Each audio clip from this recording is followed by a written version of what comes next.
Hello viewers, welcome back to my channel. Welcome to Panchagor. Banglabandha zero point বাংলাদেশের উত্তর প্রান্তের একটি অনন্য স্থান। এটি কেবল একটি স্থলবন্দর নয়, বরং পর্যটকদের জন্য এক বিশেষ আকর্ষণের কেন্দ্রবিন্দু। আপনার জিজ্ঞাসার প্রেক্ষিতে বিস্তারিত তথ্য নিচে দেওয়া হল। সেখানে গিয়ে যা যা দেখতে পাবেন। 4 দেশের মিলনস্থল। এটি এমন একটি কৌশলগত স্থান যেখান থেকে ভারত, নেপাল এবং ভুটান খুব কাছে। যদিও আপনি বর্ডার পার হতে পারবেন না, তবে জিরো পয়েন্টে দাঁড়িয়ে অন্য দেশের সীমানা দেখা এবং সেই আমেজ নেওয়া এক অন্যরকম অনুভূতি। 2. পাহাড়ের দৃশ্য, কাঞ্চনজঙ্ঘা। শীতকালে আকাশ পরিষ্কার থাকলে এখান থেকে হিমালয়ের বিখ্যাত পর্বতশৃঙ্গ কাঞ্চনজঙ্ঘা স্পষ্টভাবে দেখা যায়। এটি পর্যটকদের প্রধান আকর্ষণ। 3. স্থলবন্দরের ব্যস্ততা। ভারত, নেপাল ও ভুটান থেকে আসা বড় বড় ট্রাক এবং পণ্য খালাসের দৃশ্য দেখা যায়। বাংলাদেশের একমাত্র এই পোর্টটি দিয়েই নেপাল ও ভুটানের সাথে সরাসরি ব্যবসা বাণিজ্য হয়। 4. চা বাগান ও প্রকৃতি। বাংলাবান্ধা যাওয়ার পথে রাস্তার দুপাশে সমতল ভূমির দিগন্তজোড়া চা বাগান আপনার নজর কাড়বে। এছাড়া মহানন্দা নদীর সৌন্দর্য উপভোগ করা যায়। 5. জিরো পয়েন্ট স্তম্ভ। এখানে বাংলাদেশের সীমানা নির্দেশক পিলারের কাছে দাঁড়িয়ে ছবি তোলার সুযোগ থাকে, বিজিবির অনুমতি সাপেক্ষে। কিভাবে যাবেন? 1. ঢাকা থেকে পঞ্চগড় বাস, গাবতলী বা শ্যামলী থেকে হানিফ, নাবিল বা শ্যামলী পরিবহনের বাসে সরাসরি পঞ্চগড় বা তেঁতুলিয়া যাওয়া যায়।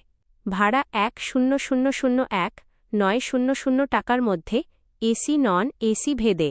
ট্রেন কমলাপুর থেকে পঞ্চগড় এক্সপ্রেস, একতা বা দ্রুতযান এক্সপ্রেসে পঞ্চগড় স্টেশনে নামতে পারেন। 2. পঞ্চগড় থেকে তেঁতুলিয়া ও বাংলাবান্ধা পঞ্চগড় শহর থেকে বাস বা সিএনজিতে করে প্রথমে তেঁতুলিয়া যেতে হবে, দূরত্ব প্রায় 40 কিলোমিটার। তেঁতুলিয়া থেকে বাংলাবান্ধা জিরো পয়েন্টের দূরত্ব প্রায় 18 কিলোমিটার। আপনি অটো রিকশা, ইজি বাইক বা ব্যক্তিগত গাড়ি ভাড়া করে সরাসরি জিরো পয়েন্টে যেতে পারেন। প্রয়োজনীয় কিছু তথ্য। অনুমতি। জিরো পয়েন্ট যেহেতু একটি সেন্সিটিভ বর্ডার এলাকা এবং স্থলবন্দর, তাই সেখানে প্রবেশের জন্য বিজিবি বা পোর্ট কর্তৃপক্ষের অনুমতির প্রয়োজন হয়। সাধারণত পর্যটকদের জন্য দিনের বেলা নির্দিষ্ট সময় পর্যন্ত প্রবেশের সুযোগ থাকে। সময়। কাঞ্চনজঙ্ঘা দেখার ইচ্ছে থাকলে অক্টোবর থেকে জানুয়ারি মাসের মধ্যে যাওয়ার পরিকল্পনা করুন। খাবার ও আবাসন। তেঁতুলিয়া বা পঞ্চগড় শহরে থাকার জন্য সরকারি ডাক বাংলো এবং কিছু বেসরকারি হোটেল রয়েছে। তেঁতুলিয়ার ডাক বাংলোটি বেশ জনপ্রিয় কারণ এটি নদীর পাড়ে উঁচু গড়ের ওপর অবস্থিত। এটি বাংলাদেশের এমন এক জায়গা যেখানে গেলে মনে হবে আপনি মানচিত্রের একদম শেষ মাথায় দাঁড়িয়ে আছেন। বেটিং রিট্রিট বা যৌথ রিট্রিট সেরিমনি।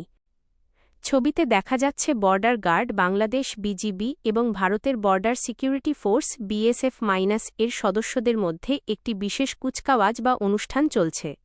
এটি সাধারণত বিটিং রিট্রিট বা যৌথ রিট্রিট সেরিমনি নামে পরিচিত। এই অনুষ্ঠান সম্পর্কে কিছু বিস্তারিত তথ্য নিচে দেওয়া হল। স্থানের ধরন। এটি সাধারণত বাংলাদেশ ও ভারতের সীমান্তবর্তী স্থলবন্দরে, যেমন বেনাপোল পেট্রাপোল বা বাংলাবান্ধা ফুলবাড়ি অবস্থিত নো ম্যানস ল্যান্ডে অনুষ্ঠিত হয়। ছবিতে থাকা গেট এবং সৈন্যদের ইউনিফর্ম দেখে এটি একটি আন্তর্জাতিক চেকপোস্টের দৃশ্য বলেই মনে হচ্ছে। অনুষ্ঠানের উদ্দেশ্য। প্রতিদিন সূর্যাস্তের আগে দুই দেশের সীমান্ত রক্ষী বাহিনী অত্যন্ত শৃঙ্খলা এবং রাজকীয় ভঙ্গিতে নিজ নিজ দেশের জাতীয় পতাকা নামিয়ে নেয়। এটি দুই দেশের মধ্যে বন্ধুত্ব, সম্প্রীতি এবং পারস্পরিক সম্মান প্রদর্শনের একটি ঐতিহ্যবাহী প্রতীক। সৈন্যদের পোশাক। ছবিতে বিজিবি সদস্যদের বিশেষ সুসজ্জিত ইউনিফর্ম এবং মাথায় লাল রঙের ঐতিহ্যের প্রতীক সংবলিত পাগড়ি দেখা যাচ্ছে, যা সাধারণত এ ধরনের বিশেষ প্যারেডের সময় তারা পরে থাকেন। পরিবেশ। এই অনুষ্ঠানটি দেখার জন্য প্রতিদিন বিকেলে পর্যটকরা ভিড় করেন।